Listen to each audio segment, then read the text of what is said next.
Mill जाए तो दौलत की क्या जरूरत, जान में आग मिल जाए तो दौलत की क्या जरूरत। इंसानियों को मन में तो नफरत भी बन जाती है, खूबसूरत तो नफरत भी बन जाती है. आता ती बॅटरी पेट मानो बुजो बुजर गो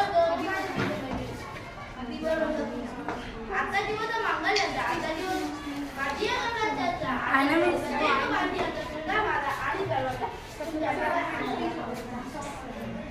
करून सरकारला कलेक्ट करण्याचे अनमोल योगदान दिले त्यांनी भारताच्या स्वातंत्र्यासाठी अनमोल योगदान दिले त्यांनी भारताच्या स्वातंत्र्यासाठी महावीरांना वंदन केलं वंदन करून माझ्या प्राणप्रिय बाळक मातेला मी माझ्या भक्ताला तुला करते माझ्या भक्ताला तुला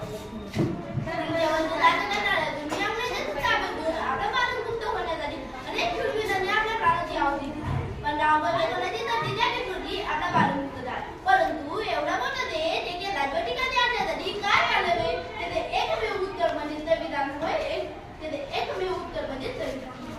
एका देशात आठावी राज्य बांधले एका धोरणाने तंत्रापासून आणि घडवले गणराज्य तंत्रापासून आणि घडवले गणराज्य बुद्धीच्या जोराने जसे कुटुंबाला कुटुंब प्रमुखाची गरज असते तसे या देशाला एका संविधानाची गरज होती. या देशाला एका संविधानाची गरज होती. लोक त्यांना लढत होते ते लोकांना घडवून गेले वर्गाच्या बाहेर बसून सुद्धा जेथे तिकडनं लिहून गेले डॉक्टर बाबासाहेबांना संविधान देखील म्हणतात कारण की त्यांनी संविधान लिहिले आहे. संविधान लिहिणे एवढे सोपे नव्हे. आपणाला ठाऊकच आहे संपूर्ण क्षेत्राचा कारभार त्या संविधानानुसार जातो. त्या संविधानानुसार त्यातील कर्मे सर्वांसाठी त्यासाठी कायदा करणे हे काही सोपे कार्य नाही. परंतु त्यांना त्याचे खूप धक्के बसले. पण समाजासाठी काहीतरी करायचं जनतेसाठी काहीतरी करायचं ही विचारता दूर करायची असे मनात तेवढे होते. परंतु आता फक्त ते एका जातीचे एका धर्माचे होऊन बसले.